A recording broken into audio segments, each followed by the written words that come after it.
नुकसान हरियाणा में हुआ, पंजाब में हुआ, दिल्ली में हुआ, कई प्रदेशों में हुआ है। अब किसी भी प्रदेश में नुकसान होता है तो वास्तव में मानवता के नाते हमको एक दुख कष्ट तो खूब होता है, लेकिन फिर भी हर किसी की सोच अपनी होती है। मैंने तो हिमाचल प्रदेश के मुख्यमंत्री, जिस दिन कुल्लू में सब हो रहा था तो वहाँ के मुख्यमंत्री से भी मैंने बात की, और कारण दूसरा भी था कि हमारे कुछ 10-12 लोग हिसार के थे, वहाँ कुल्लू मनाली में फंस गए थे। यहाँ से समाचार मिला तो रात भर उन्होंने किसी तरीके से निकाली वहाँ, लेकिन सुबह उनको वहाँ से सुरक्षित निकाल लिया गया, मनाली ले जाया गया। उसका मैंने धन्यवाद भी किया और आश्वासन भी दिया कि हमें भी कोई अगर आपकी आवश्यकता, यानी आपको कोई हमारी आवश्यकता पड़ेगी तो हम सहयोग करने के लिए तैयार हैं। राजनीति से ऊपर उठ करके बातें करनी ज़रूरी होती हैं। तो उस प्रकार से ये सब हुआ है। जितना नुकसान हुआ है क्रम से अम्बाला से शुरू हुआ। ये जहाँ तक यमुना का विषय है, अम्बाला के बाद अम्बाला नहीं, यमुनानगर, यमुनानगर के बाद करनाल, करनाल से पानीपत, सोनीपत, फिर दिल्ली, फिर फरीदाबाद और पलवल। कल दोपहर से ये मान के चलना चाहिए कि पलवल में सबसे बड़ी समस्या थी। आज इस समय तक मेरी अभी बात तो नहीं हुई है, लेकिन मेरा ऐसा मानना है कि पानी वहाँ घटना शुरू हो गया होगा, क्योंकि कोई भी पानी जहाँ भी जाता 24 घंटे उसका एक उफान रहता है और वो धीरे धीरे आगे बढ़ता है। तो इसलिए पलवल से निकल करके वो पानी मथुरा की तरफ चला गया होगा। ऐसे ही यही स्थिति घग्गर की थी। घग्गर, छोटी नदियाँ जैसे मारकंडा, जैसे टांगरी, सरस्वती, ये 3-4 नदियाँ मिल करके वो कैथल के आसपास सब इकट्ठी मिल जाती हैं, जोर बनाती हैं। तो इसका सबसे पहला नुकसान हुआ था पंचकुला, फिर अम्बाला, अम्बाला के बाद कुरुक्षेत्र, कुरुक्षेत्र के बाद कैथल, कैथल से नरवाना का एरिया, फतेहाबाद का एरिया और फिर सिरसा। कल सिरसा में यानी रानिया, रतिया और सिरसा, इसमें पानी काफ़ी ज़्यादा उफान था। तो वही स्थिति जैसे मैंने पलवल की बताई, आज उधर भी पानी निकलना शुरू हो गया होगा, डाउन होना शुरू हो गया होगा। तो इस सारे में काफ़ी नुकसान हुआ है, जाने भी गई हैं। अब आंकड़ा तो सब और 2 दिन बाद सब जिलों से सारा इकट्ठा होकर आएगा, लेकिन जो प्रारंभिक जानकारी है इसमें अभी 30 के आसपास जाने गई हैं अलग अलग ज़िलों में। और जो ज़िले प्रभावित हुए हैं कम ज़्यादा, क्योंकि इसमें दोनों तरह के ज़िले हैं, बाढ़ प्रभावित भी हैं और वर्षा के पानी के कारण से भी जहाँ ज़्यादा पानी भरा है वो भी उसमें है। 1385 ऐसे ज़िले प्रभावित हुए हैं, जिसमें एक्चुअल लॉस बताया जा रहा है वो 403 है। बाकी में लॉस अभी आइडेंटिफाई होना है। काफ़ी इसमें मकान डैमेज हुए हैं, 133 मकान तो पूरे गिरे हैं। ये कल तक की सारे कल 15 तारीख थी ना, तो कल शाम तक का ये आंकड़ा है, आज का आंकड़ा भी नहीं है इसमें। तो 133 तो पूरे हाउसेज डैमेज हुए हैं, 184 पार्शली डैमेज हुए हैं। और जो पशु हैं वो भी बड़े पशु यानी गाय भैंस आदि 110 पशुओं की मृत्यु हुई है। और पोल्ट्री यानी जो हमारे पोल्ट्री फार्म उस एरिया में आ गए वो भी लगभग 20,000 ऐसी पोल्ट्री का भी नुकसान हुआ है। जिन लोगों को घरों से बाहर निकाल करके दूसरे स्थानों पर कैंप में ले गए, ऐसे लगभग 5400 लोग हैं, जो जैसा ही मामला ठीक हो रहा है धीरे धीरे वो अपने घरों को वापस जाएंगे। लेकिन जब तक वहाँ रहते हैं उनके भोजन की, उनके पानी पीने के पानी की अथवा और कोई मेडिकल हेल्प, ये सारी चीज़ें उनको वहाँ दी जा रही हैं। पशु भी अगर साथ आए हैं, उनके गाँव खाली कराए हैं, तो उसके चारे की व्यवस्था भी डिप्टी कमिश्नर के द्वारा की जा रही है। टोटल जो एरिया है जिसमें ये पानी भरा है वो 1,60,000 हेक्टेयर है, अर्थात 4 लाख एकड़।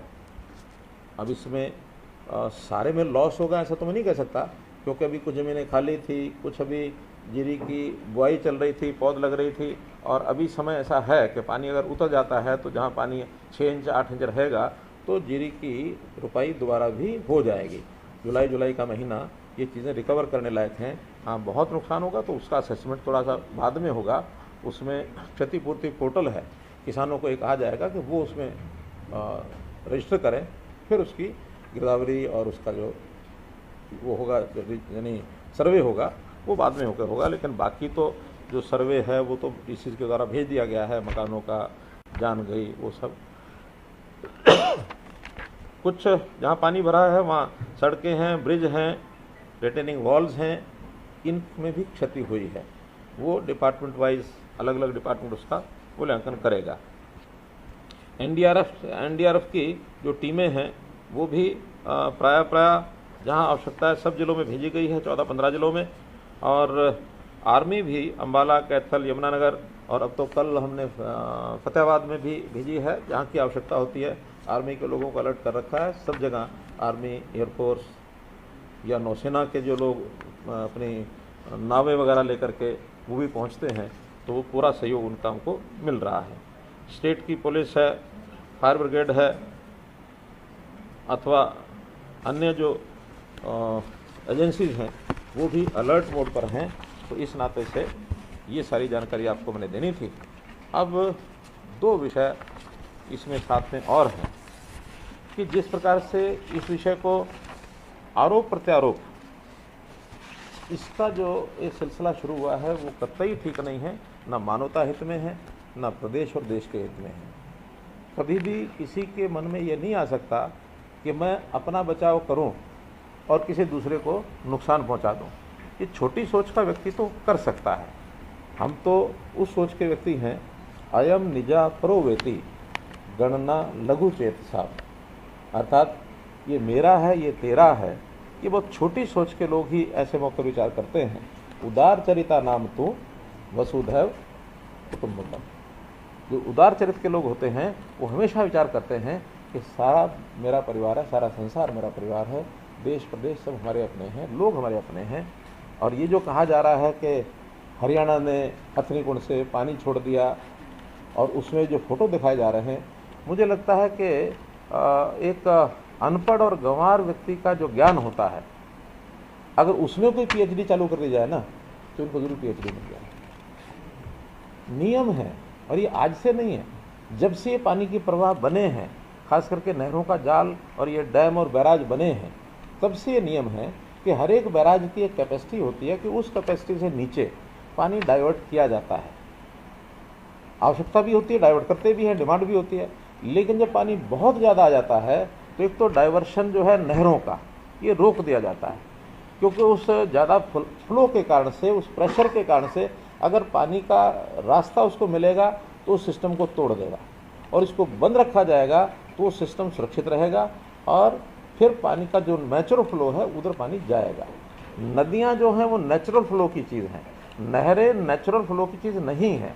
नहरें मैनमेड हैं, नहरें आवश्यकता के लिए हैं, और अगर एक बार नहर टूट गई तो फिर कितना बड़ा नुकसान हो जाएगा किसी इलाके का, ये शायद ही किसी को पता है।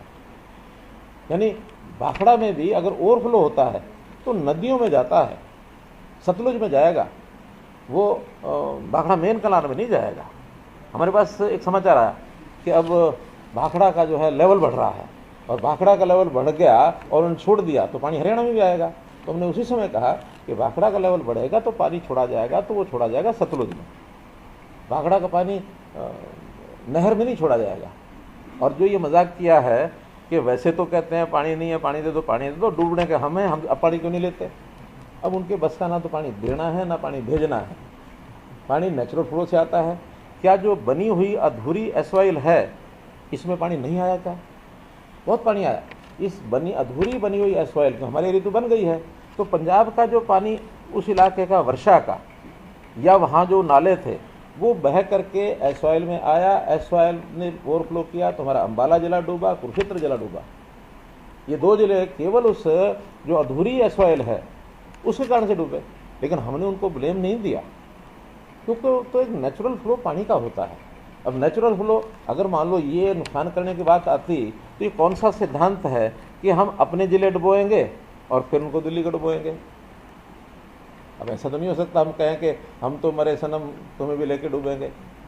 भाई हम मरने के लिए अपने आप को क्यों मारेंगे? अगर पानी का नुकसान हुआ है यमुना नदी का, तो पहले तो यमुना जिला ही डूबा। यमुना जिले के 2 गांव उनको खाली कराने पड़े। फिर इसके बाद 20-22 जिले करनाल में इंद्री इलाके के डूबे। मेरा स्वयं हवाई सर्वे में करके आया हूँ। इसके बाद वही पानी करनाल के बाद पानीपत जिले में उसने असर किया। नवादा आर, नवादा पार, ये 2 गांव तो मुझे पता है कि जो मैं इसके ऊपर से घूम के आया हूँ। बिल्कुल घरों तक पानी घुसा। इसके बाद यही पानी इसने मार किया सोनीपत में, जन्नौर के एरिया में, दिल्ली में घुसा। उसके बाद वो जा करके फरीदाबाद में भी नुकसान किया उसने, पलवल में भी नुकसान किया। हमारा एरिया दिल्ली से ज़्यादा लगता है जमुना पर, तो ये इतनी समझ उनको होनी चाहिए कम से कम इस प्रकार का बयान देने से पहले। मुझे नहीं पता कि उन लोगों की टीम ने ये बयान तैयार किया हो। कोई भी एक मंत्री आया कि हरियाणा को बदनाम करना है, हरियाणा ऐसे बदनाम नहीं होगा। हरियाणा की हमारी अपनी एक पहचान भी है, हरियाणा का स्वभाव भी है, हरियाणा किसी को नुकसान नहीं पहुंचाता है। हरियाणा सेवा तो कर सकता है किसी की। दिल्ली में भी जब पानी की आवश्यकता होती है तो पूर्ति हम ही करते हैं, वरना जो इनका शेयर है दिल्ली का 750 क्यूसेक है और आज भी हम 1070 क्यूसेक पानी देते हैं इनको। 320 क्यूसेक पानी उसके से ज़्यादा देते हैं, क्योंकि उसमें भी सुप्रीम कोर्ट ने यही कहा कि पहला अधिकार पानी पर पीने वाले लोगों का होता है। तो दिल्ली की पीने की पानी की आवश्यकता पूरी करनी चाहिए। 2 बैराज हमेशा भर के रखते हैं, वो हिस्से का नहीं है, फिर भी हम देते हैं। हाँ, सुप्रीम कोर्ट ने यह भी कहा कि जितना पानी एक्स्ट्रा दोगे उसका दिल्ली सरकार पेमेंट करेगी। और दिल्ली सरकार की बेशर्मी देखिए, क्योंकि सुप्रीम कोर्ट ने ऑर्डर किया हुआ, पानी रोक नहीं सकते, लेकिन उस 320 क्यूसेक का पैसा नहीं देते हैं। जितने जिसको ढीठ करना चाहिए ढीठ, वरना कोई चीज़ एक पैसे से दी जा रही तो उसका पैसा तो लौटाना ही चाहिए उनको। और अगला विषय मैं बताता हूँ, ये जो ITO का विषय आया। अब ITO के विषय में हमने अपने सारे हिसाब किताब खंगाल लिए हैं। उसकी मेंटेनेंस पर पैसा कभी भी हरियाणा से नहीं गया। वो पैसा या तो देती थी इंद्रप्रस्थ, जो प्लांट था, कौन सा प्लांट था, इंद्रप्रस्थ पावर प्लांट था, ठीक है, जो बंद हुआ 2018 तक उन्होंने पैसा दिया, क्योंकि बहुत पहले से वो हरियाणा और पंजाब के कंट्रोल में होता था। जब हरियाणा बना तो हरियाणा कंट्रोल में आ गया। दिल्ली का तो कोई यमुना नदी पर कोई सिस्टम भी नहीं था, सारे या तो यूपी कंट्रोल करती थी या हरियाणा पंजाब का जो ज्वाइंट था वो कंट्रोल करते थे। सारा सारा दिल्ली ने कभी उसको ऑन नहीं किया। फिर जब वो बंद हो गया पावर प्लांट, तो उसके बाद पैसा आना बंद हुआ। इन्होंने कभी भी 2018 के बाद ये नहीं कहा कि भाई यहाँ कोई समस्या आ सकती है। हमारे यहाँ फ्लड कंट्रोल की साल में 1 बार मीटिंग होती थी। मैंने आने के बाद 2 बार मीटिंग करनी शुरू की, 1 बार यानी जनवरी में और 1 बार मई में। क्योंकि अगर पहले मई में करते थे, मई में आप फ्लड कंट्रोल के लिए योजनाएं बनाएंगे भी सही, फ्लड तो सिर पर आ जाएगा। जून में जुलाई में कभी भी 2 महीने काम नहीं होंगे। हमने फिर इसको जनवरी में करना शुरू किया। जनवरी में करते हैं, मई में उसका रिव्यू करते हैं कि जो काम करने थे कितने हो गए। शॉर्ट टर्म काम तो उसी 6 महीने में होते हैं, लॉन्ग टर्म लंबा समय लेते हैं। तो इन्होंने कभी भी अपने या तो फ्लड कंट्रोल की मीटिंग करते नहीं है की हो, इन्होंने कभी नहीं कहा कि हाँ ये भी एक विषय है जिसकी मेंटेनेंस अब होनी बंद हो गई है, तो हमको बताओ। कभी नहीं बताया। और आज जब समस्या आ गई तभी उठ खड़े हुए। और समस्या का भी इनका भयंकर रूप केवल उस ITO के कारण से आया होगा ऐसा नहीं है। मैं और एक एग्जाम्पल देता हूँ। यमुना से यानी इस बैराज से, हथनीकुंड बैराज से 2 साल पहले 6.5 लाख 7 लाख क्यूसेक पानी छोड़ा गया था, वो भी रेगुलेट हुआ था। अभी मैक्सिमम 11 तारीख को 3,69,000 गया। 3,69,000 सडनली आया, लेकिन इनके आने से पहले तो 6 जिलों में फैल चुका हो। हमारे यहाँ फैला, यूपी में फैला ही होगा। तो इतने जिलों में फैलने के बाद केवल 3 लाख क्यूसेक पानी दिल्ली की उस एरिया में से बाहर नहीं निकलवा सके। इसका मतलब है कि यमुना को मेंटेन नहीं किया इन्होंने। यमुना के अंदर जितनी अनऑथराइज कंस्ट्रक्शन हुई है, आखिर तो उसका एक एरिया है, उस एरिया के नीचे अगर कंस्ट्रक्शन होगी तो पानी का अवरोध करेगी। हमने तो जांच बैठाई है कि इनके सारे सिस्टम को चेक करो, इनके ओखला ब्रिज को भी चेक करो, ITO भी करो। ITO से पहले भी एक और बैराज है, कौन सा है, उसका भी पता लगाओ। और जो यमुना नदी के अंदर जितने भी अनक्रोचमेंट्स हैं उनका भी पता लगाओ। पता लगाने के बाद पता लगेगा, क्योंकि वो प्रभाव केवल दिल्ली पर नहीं पड़ेगा, उसका प्रभाव फरीदाबाद और पलवल पर भी पड़ेगा। हम तो इन्हीं के बारे में 2 जिले और हमारे भुगतभोगी हैं। और ये जो जोकर बन करके, ठीक है, संवैधानिक पद पर जब तक नहीं होते तब तक मजीद हंसी मजाक में कुछ भी करें, कुछ भी बोलें, उनका अधिकार भी है, उनका काम भी है, व्यवसाय भी है, लोगों को मनोरंजन करना। लेकिन ये मनोरंजन की बात कि साढ़े को पानी मंगते हैं, हुण पानी क्यों नहीं लेंदे? अरे तुम्हारे हाथ में थोड़ी है ये। और ये 3 महीने तो पानी का ना कभी किसी ने डिमांड की है, और पानी अपना अपना सब संभाल ले, वही बहुत बड़ी बात है। ये पानी तो बाकी 9 महीने के लिए होता है कि जब आवश्यकता होती है तब सबको अपना शेयर चाहिए। इस पानी को तो हम भी कहते हैं इस समय राजस्थान लेना चाहे ले जाए, लेकिन चैनल होंगे तो भी ले जाएंगे ना। और अगर ये SYL बना देते तो शायद पंजाब थोड़ा सा, हम तो पानी को कैसे निकाल लेते, लेकिन पंजाब और थोड़ा बच जाता। तो एसवाइल के रास्ते से नहरों में जो पानी नेचुरल फ्लो बढ़ता है, जिस एरिया में नहीं बनी हुई वहाँ का पानी तो फिर इनके पास रह गया, जहाँ बन गई वहाँ तो पानी एसवाइल में आ गया फ्लो से। मित्रों, विषय लंबा है, लेकिन फिर भी मुझे लगा कि इस विषय पर चूँकि बहुत सियासत हो रही है और बहुत लिखने वाले इधर से उधर जो लिख रहे हैं, उसमें एक जानकारी का जो इनको अभाव है वो आपके माध्यम से इनको मैं जो जानकारी देना चाहता था वो मैंने आपको दी है। फिर भी हम सबके साथ मानवतावादी होने के नाते, चाहे वो हिमाचल प्रदेश है, चाहे वो पंजाब है, उत्तर प्रदेश है, उत्तराखंड है, दिल्ली है, आसपास के जितने प्रदेश हैं, हम पड़ोसी होने के नाते हमारा दायित्व बनता। हमारी किसी को चिंता हो ना हो हमें नहीं पता, लेकिन हम सबकी चिंता करेंगे और कहीं भी मानवता के नाते हमारा कोई ध्यान में आएगा, कोई विषय सौंपा जाएगा, हम ज़रूर उनकी मदद करेंगे। तो ये एक विषय आपके सामने मैंने रखना था। आज मेरे 2 कार्यक्रम अभी थे यहाँ। एक चौधरी चांदराम जी का प्रतिमा का अनावरण, एक सेठ श्री कृष्णदास जी की प्रतिमा का अनावरण, दोनों अनावरण मैंने आज किए हैं। और उन दोनों का अपना एक रोहतक की राजनीति कहें, हरियाणा की राजनीति कहें, तो उस लेवल तक वर्षों योगदान उनका रहा है। दोनों ही हमारे बड़े नेता थे और संयोग से दोनों का संबंध आज भारतीय जनता पार्टी से है। इनके सुपुत्र शेठ श्री कृष्णदास जी के सुपुत्र तो आज मेयर हैं हमारे, मनमोहन गोयल। और चांदराम जी कब आए थे? नहीं, बीजेपी में, बीजेपी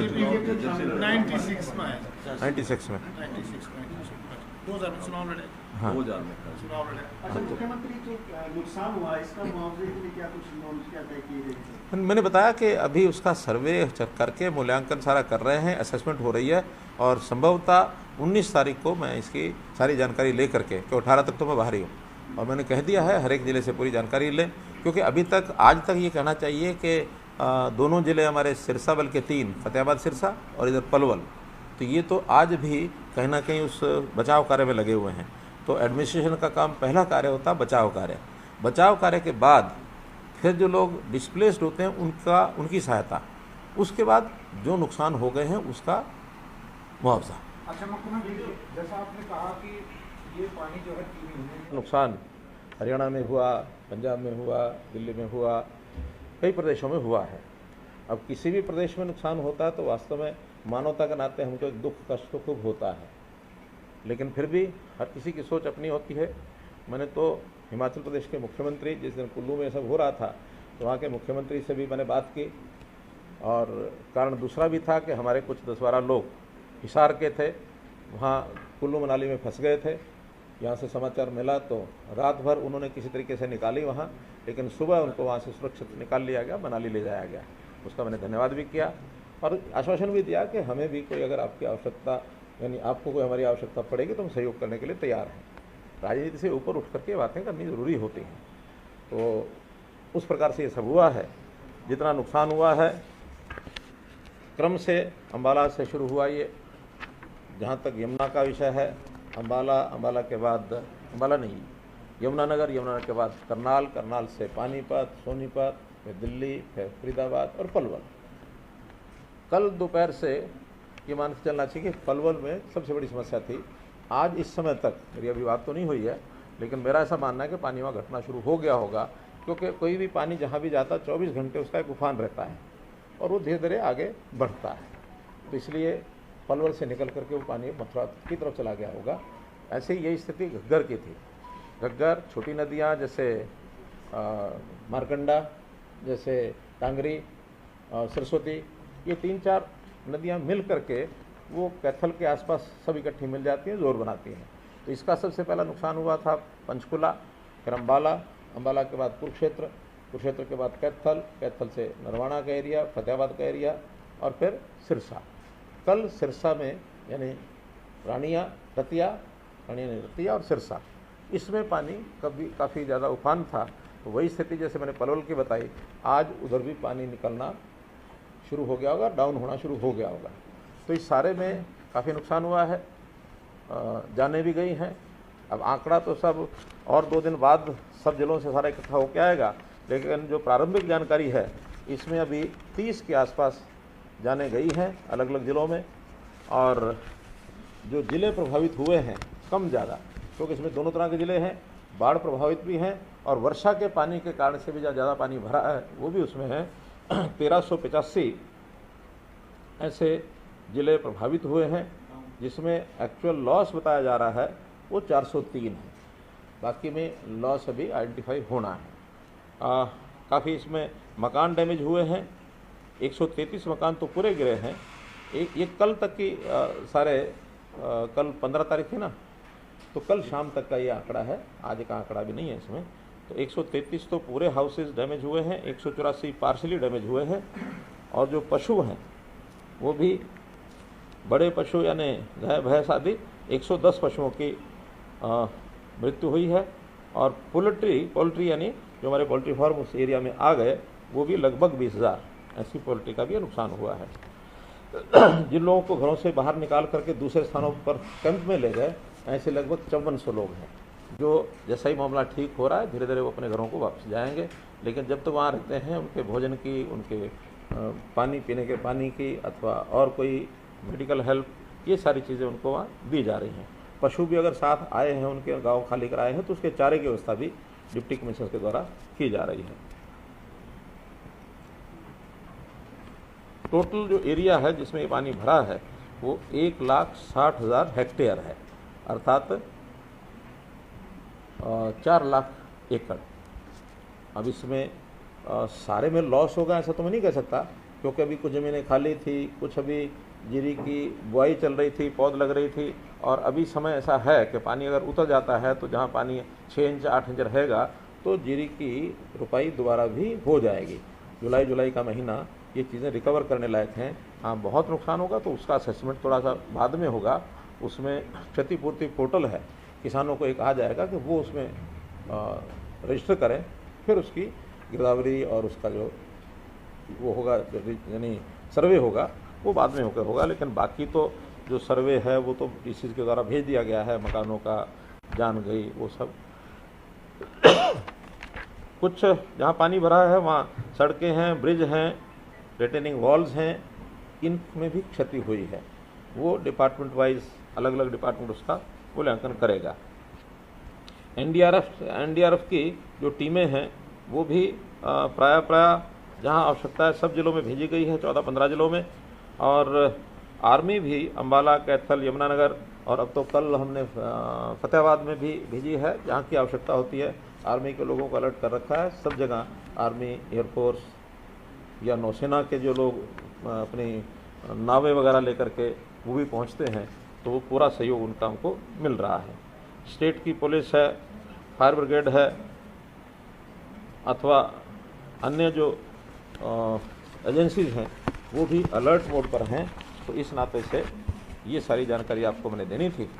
अब 2 विषय इसमें साथ में और हैं कि जिस प्रकार से इस विषय को आरोप प्रत्यारोप इसका जो एक सिलसिला शुरू हुआ है वो कतई ठीक नहीं है, ना मानवता हित में है, ना प्रदेश और देश के हित में है।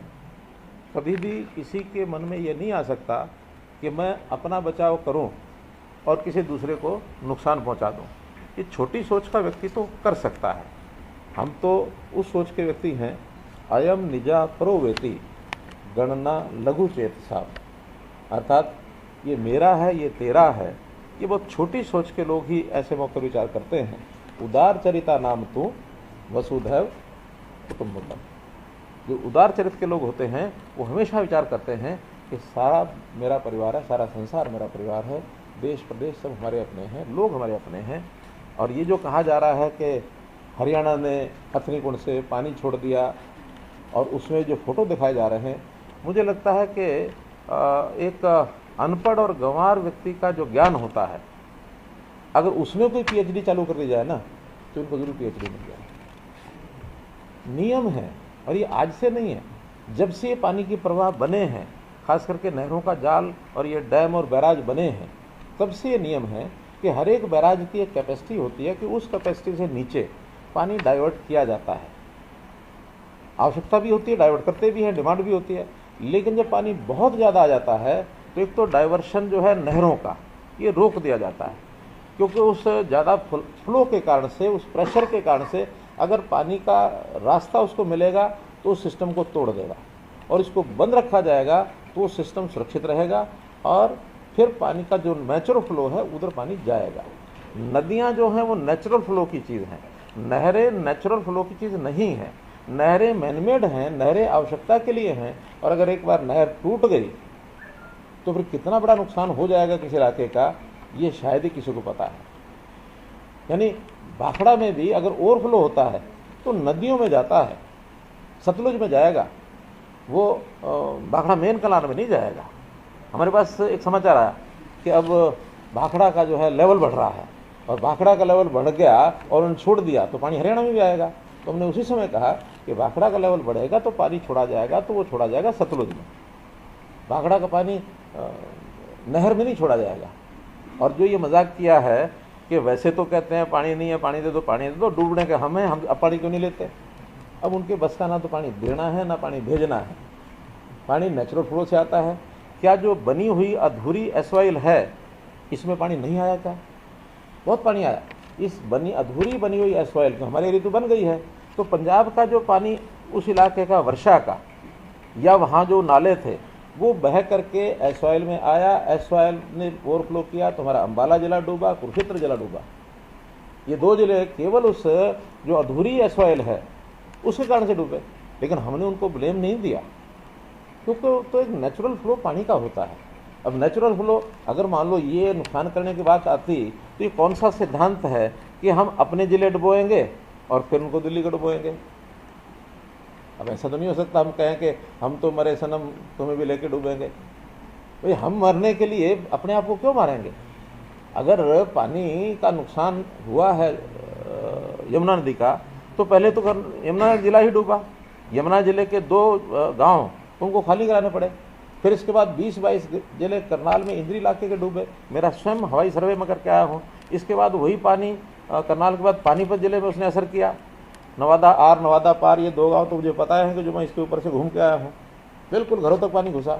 इसके बाद यही पानी इसने मार किया सोनीपत में, जो नौर के एरिया में, दिल्ली में घुसा। उसके बाद वो जा करके फरीदाबाद में भी नुकसान किया उसने, पलवल में भी नुकसान किया।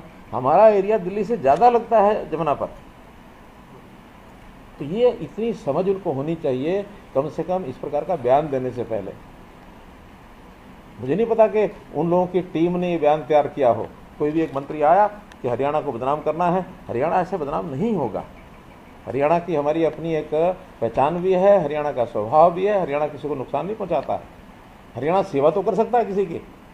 दिल्ली में भी जब पानी की आवश्यकता होती है तो पूर्ति हम ही करते हैं, वरना जो इनका शेयर है दिल्ली का 750 क्यूसेक है, और आज भी हम 1070 क्यूसेक पानी देते हैं इनको। 320 क्यूसेक पानी उसके से ज़्यादा देते हैं, क्योंकि उसमें भी सुप्रीम कोर्ट ने यही कहा कि पहला अधिकार पानी पर पीने वाले लोगों का होता है। तो दिल्ली की पीने की पानी की आवश्यकता पूरी करनी चाहिए। 2 बैराज हमेशा भर के रखते हैं, वो हिस्से का नहीं है, फिर भी हम देते हैं। हाँ, सुप्रीम कोर्ट ने यह भी कहा कि जितना पानी एक्स्ट्रा दोगे उसका दिल्ली सरकार पेमेंट करेगी।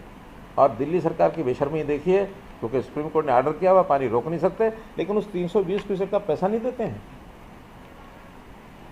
ये इतने जिसको ढीठ करना चाहिए, ढीठ, वरना कोई चीज़ एक पैसे से दी जा रही तो उसका पैसा तो लौटाना ही चाहिए उनको। और अगला विषय मैं बताता हूँ, ये जो ITO का विषय आया। अब ITO के विषय में हमने अपने सारे हिसाब किताब खंगाल लिए हैं।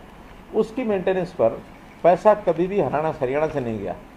वो पैसा या तो देती थी इंद्रप्रस्थ, जो प्लांट था, कौन सा प्लांट था? इंद्रप्रस्थ पावर प्लांट था, गए है जो बंद हुआ।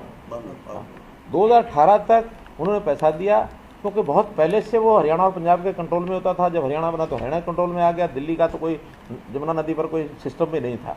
सारे या तो यूपी कंट्रोल करते थे या हरियाणा पंजाब का जो ज्वाइंट था वो कंट्रोल करते थे। सारा दिल्ली ने कभी उसको ऑन नहीं किया। फिर जब वो बंद हो गया पावर प्लांट तो उसके बाद पैसा आना बंद हुआ। इन्होंने कभी भी 2018 के बाद ये नहीं कहा कि भाई यहाँ कोई समस्या आ सकती है। हमारे यहाँ फ्लड कंट्रोल की साल में 1 बार मीटिंग होती थी। मैंने आने के बाद 2 बार मीटिंग करनी शुरू की, एक बार यानी जनवरी में और एक बार मई में।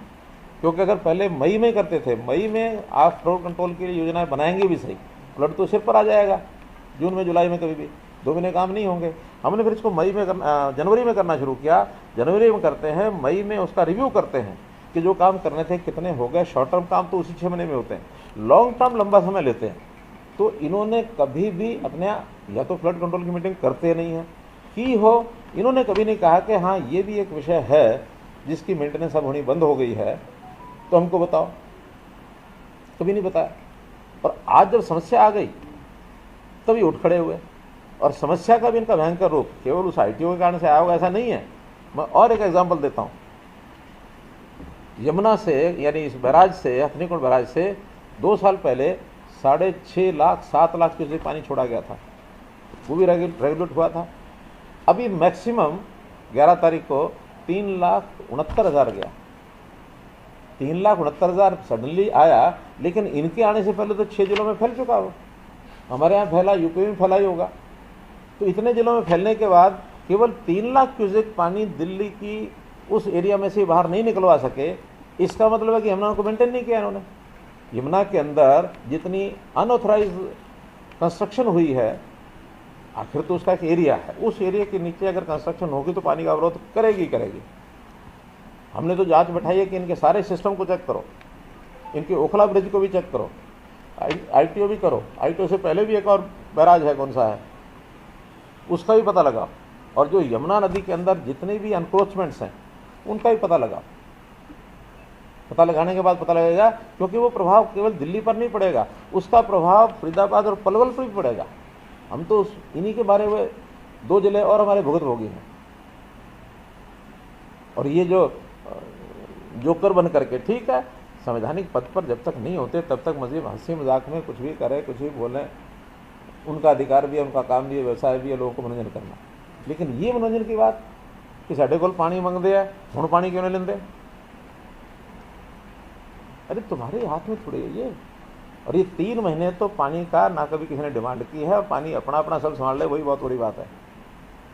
ये पानी तो बाकी 9 महीने के लिए होता है कि जब आवश्यकता होती है तब सबको अपना शेयर चाहिए। इस पानी को तो हम भी कहते हैं इस समय राजस्थान लेना चाहे ले जाए, लेकिन चैनल होंगे तभी ले जाएंगे ना। और अगर ये SYL बना देते तो शायद पंजाब थोड़ा सा, हम तो पानी को कैसे निकाल लेते, लेकिन पंजाब और थोड़ा बच जाता। तो SYL के रास्ते से नहरों में जो पानी नेचुरल फ्लो बढ़ता है, जिस एरिया में नहीं बनी हुई वहाँ का पानी तो फिर इनके पास रह गया। जहाँ बन गई वहाँ तो पानी SYL में आ गया फ्लो से। मित्रों, विषय लंबा है, लेकिन फिर भी मुझे लगा कि इस विषय पर चूँकि बहुत सियासत हो रही है और बहुत लिखने वाले इधर से उधर जो लिख रहे हैं, उसमें एक जानकारी का जो इनको अभाव है वो आपके माध्यम से इनको मैं जो जानकारी देना चाहता था वो मैंने आपको दी है। फिर भी हम सबके साथ मानवतावादी होने के नाते, चाहे वो हिमाचल प्रदेश है, चाहे वो पंजाब है, उत्तर प्रदेश है, उत्तराखंड है, दिल्ली है, आसपास के जितने प्रदेश हैं, हम पड़ोसी होने के नाते हमारा दायित्व बनता है। हमारी किसी को चिंता हो ना हो हमें नहीं पता, लेकिन हम सबकी चिंता करेंगे। और कहीं भी मानवता के नाते हमारा कोई ध्यान में आएगा, कोई विषय सौंपा जाएगा, हम ज़रूर उनकी मदद करेंगे। तो ये एक विषय आपके सामने मैंने रखना था। आज मेरे 2 कार्यक्रम आज थे यहाँ। एक चौधरी चांदराम जी का प्रतिमा का अनावरण, एक सेठ श्री कृष्णदास जी की प्रतिमा का अनावरण, दोनों अनावरण मैंने आज किए हैं। और उन दोनों का अपना एक रोहतक की राजनीति कहें, हरियाणा की राजनीति कहें, तो उस लेवल तक वर्षों योगदान उनका रहा है। दोनों ही हमारे बड़े नेता थे और संयोग से दोनों का संबंध आज भारतीय जनता पार्टी से है। इनके सुपुत्र शेठ श्री कृष्णदास जी के सुपुत्र तो आज मेयर हैं हमारे मनमोहन गोयल। और चांदराम जी कब आए थे? नहीं, बीजेपी में, बीजेपी 96 में 96 में 2000 में चुनाव लड़े। हाँ। चुनाव लड़े। अच्छा, मुख्यमंत्री जो नुकसान हुआ इसका मुआवजे के लिए क्या कुछ नॉर्म्स क्या तय किए गए? मैंने बताया कि अभी उसका सर्वे करके मूल्यांकन सारा कर रहे हैं, असेसमेंट हो रही है और संभवतः 19 तारीख को मैं इसकी सारी जानकारी ले करके, क्योंकि 18 तक तो मैं बाहर ही हूँ, और मैंने कह दिया है हर एक ज़िले से पूरी जानकारी लें। क्योंकि अभी तक आज तक ये कहना चाहिए कि दोनों ज़िले हमारे सिरसा बल्कि 3, फतेहाबाद सिरसा और इधर पलवल, तो ये तो आज भी कहीं ना कहीं उस बचाव कार्य में लगे हुए हैं। तो एडमिनिस्ट्रेशन का काम पहला कार्य होता है बचाव कार्य। बचाव कार्य के बाद फिर जो लोग डिस्प्लेस्ड होते हैं उनकी सहायता, उसके बाद जो नुकसान हो गए हैं उसका मुआवजा। अच्छा मुख्यमंत्री, जैसा आपने कहा कि ये पानी जो है